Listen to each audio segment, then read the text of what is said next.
মায়ের আশীর্বাদ চ্যানেলে তোমাদের সকলকে স্বাগত। আমার থেকে যারা বড় সকলকে আমার প্রণাম, আমার থেকে যারা ছোট আমার সমবয়সী সকলকে আমার ভালোবাসা জানিয়ে আজকের রান্না আমি শুরু করছি। আজকে পনির টিক্কা রোল বানানোর জন্য আমি এখানে 200 পনির নিয়েছি।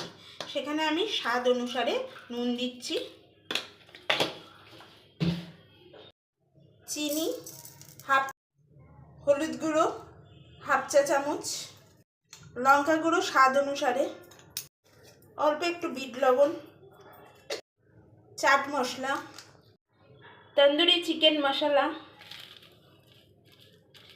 এটা 1 চা চামচ দিতে হবে, আমচুর পাউডার অল্প পরিমাণ, একটা ছোট ম্যাগি মশলা, পাতিলেবুর রস,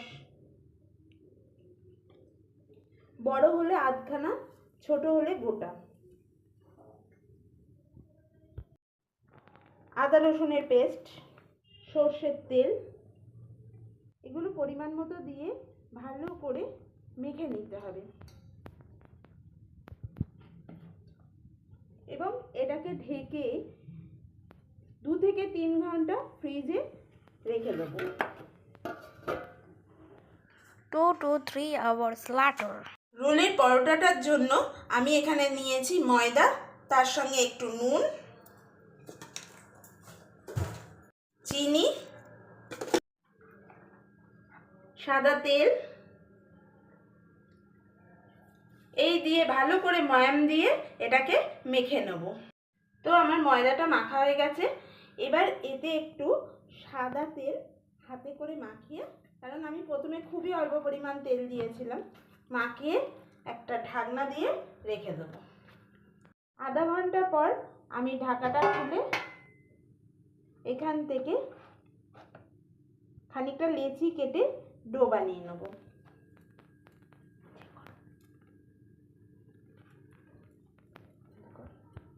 এই ডোটা সাদা তেল দিয়ে বেলে নেব।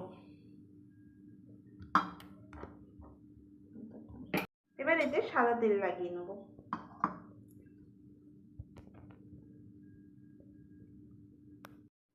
তারপরে একটু ময়দার গুঁড়ি দিয়ে দেব। এবার এটাকে এইভাবে ফোল্ড করে নেব।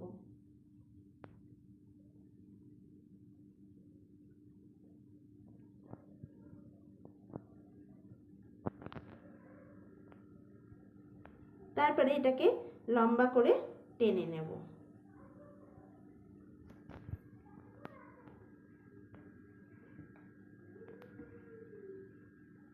এবং হাতের সাহায্যে এরকম ভাবে গুটিয়ে এখানে দিয়ে এরকম ভাবে এটাকে খানিকক্ষণ রেখে দেবো। A few moments later. এবার এই লেচিগুলোকে তেল দিয়ে বেলে নেব।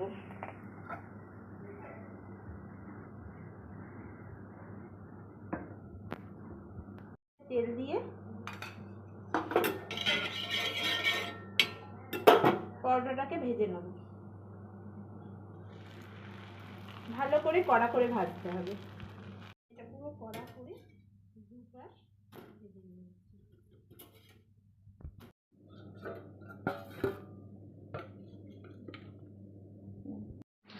এবার ফ্রাই প্যানের মধ্যে বাটার দেব।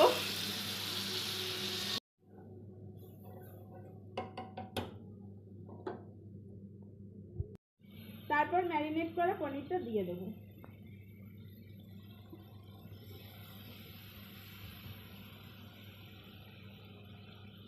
এবং এটাকে পোড়া পোড়া করে নেব।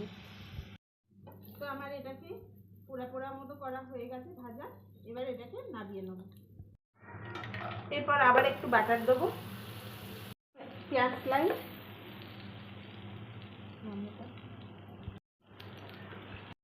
ক্যাপসিকাম স্লাইস,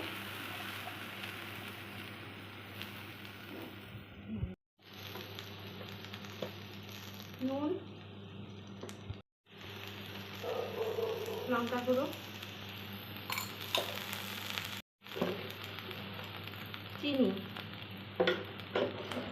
এই সব উপকরণগুলোকে ভাজা ভাজা করে নিতে হবে। তো এটা আমার পোড়া পোড়া মতো হয়ে গেছে, এবার এটাকেও নামিয়ে নেব। এবার পরোটার মধ্যে ভাজা পনিরগুলো দেব,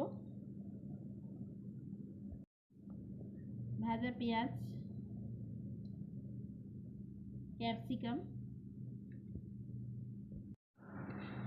কাঁচা পেঁয়াজ,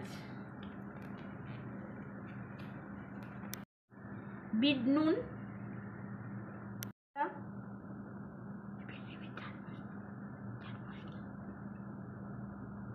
চাট মশলা, পাতি লেবুর রস,